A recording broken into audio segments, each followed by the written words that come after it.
Malam pemirsa, kembali lagi di Berita Masa Lalu bersama saya, Diva Septiari, yang akan menemani Anda dalam beberapa menit ke depan. Kami akan memberikan berita yang terkini, di antaranya era reformasi. Reformasi adalah proses pembentukan kembali suatu tatanan kehidupan yang lama diganti dengan tatanan yang baru. Latar belakang terjadinya reformasi. Banyak hal yang mendorongnya timbulnya reformasi, terutama terletak pada ketidakadilan di bidang politik, ekonomi, dan hukum. Pemerintahan Orde Baru dipimpin oleh Presiden Soeharto selama 32 tahun, tetapi tidak konsekuen dengan tekad awal munculnya Orde Baru. Adapun berbagai macam penyelewengan, penyimpangan nilai-nilai Pancasila, dan ketentuan-ketentuan dalam Undang-Undang Dasar 1945. Penyelewengan dan penyimpangan tersebut direkayasa untuk melindungi kepentingan penguasa sehingga dianggap sah dan benar walaupun merugikan rakyat. Adapun berbagai penyimpangan-penyimpangan yang terjadi dalam Orde Baru.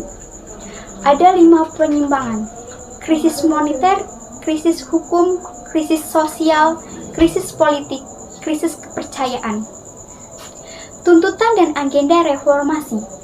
Tuntutan dan agenda gerakan utama reformasi adalah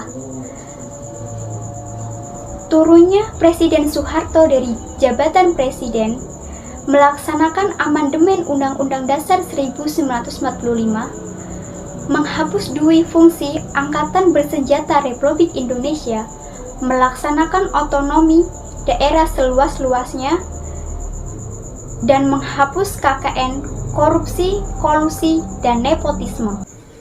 Perkembangan politik pasca reformasi. Masa pemerintahan B.J. Habibie. B.J. Habibie menjabat sebagai wakil presiden selama 2 bulan 7 hari, dan juga 1 tahun 5 bulan sebagai presiden. B.J. Habibie merupakan Presiden dan Wakil Presiden Republik Indonesia dengan masa jabatan terpendek. Kabinet Reformasi Pembangunan. Pada tanggal 22 Mei 1998, B.J. Habibie membentuk Kabinet Reformasi Pembangunan.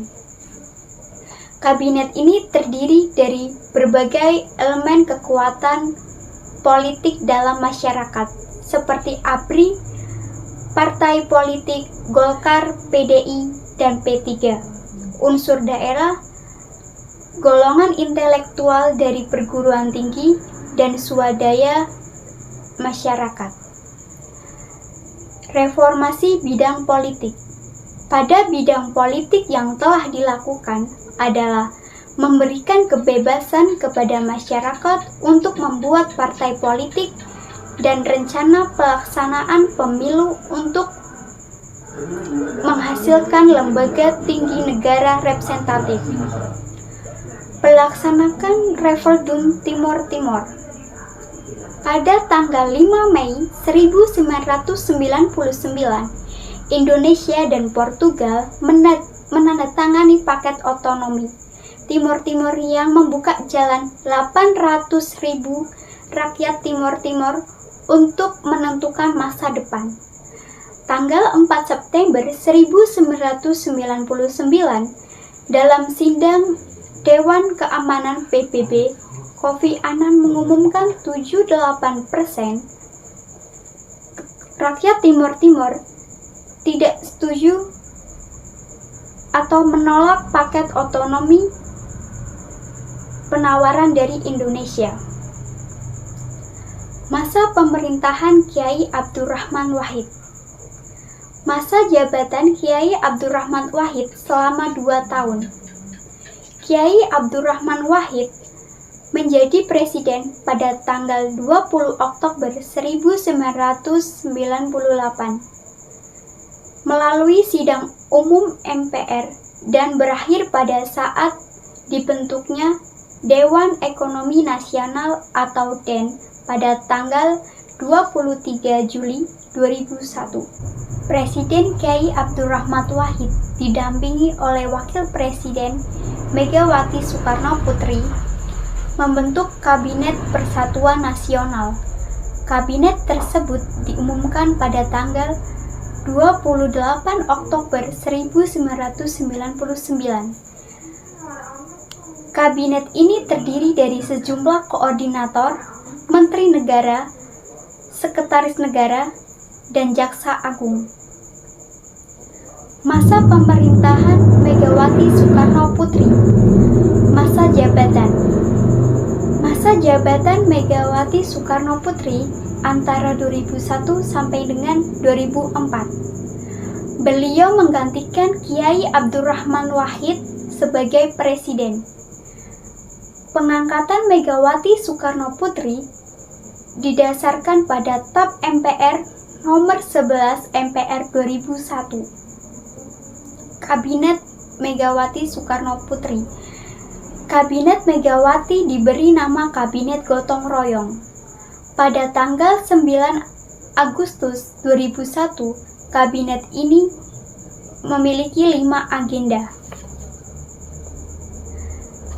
Yang pertama, membuktikan sikap tegas pemerintah dalam menghapus KKN, menyusun langkah untuk menyelamatkan rakyat dari krisis ekonomi, menurunnya pembangunan politik, mempertahankan supremasi, dan menciptakan situasi sosial kultural yang kondusif. Upaya pemberantasan KKN. Keseriusan pemerintah untuk memerangi tindak pidana korupsi tercermin dari keluarnya Undang-Undang Nomor 10. Upaya pemberontakan KKN. Keseriusan pemerintah untuk memerangi tindak pidana korupsi tercermin dari keluarnya Undang-Undang Nomor 20 Tahun 2001 tentang perubahan atau Undang-Undang Nomor 31 Tahun 1999 tentang tindak pidana korupsi. Masalah disintegrasi dan kedaulatan wilayah. Tidak munculnya pembangunan dan tidak adilnya pembagian hasil sumber daya alam antara pemerintah pusat dan daerah menjadi masalah yang berujung pada keinginan untuk memisahkan dari NKRI. Dua provinsi yang rentan melepaskan diri adalah Provinsi Aceh dan Provinsi Papua. Untuk meredam keinginan melepaskan diri dari provinsi tersebut, Presiden Megawati melakukan upaya-upaya untuk menyelesaikan permasalahan disintegrasi dan memperbaiki persentase pembagian hasil antara pemerintah pusat dan daerah.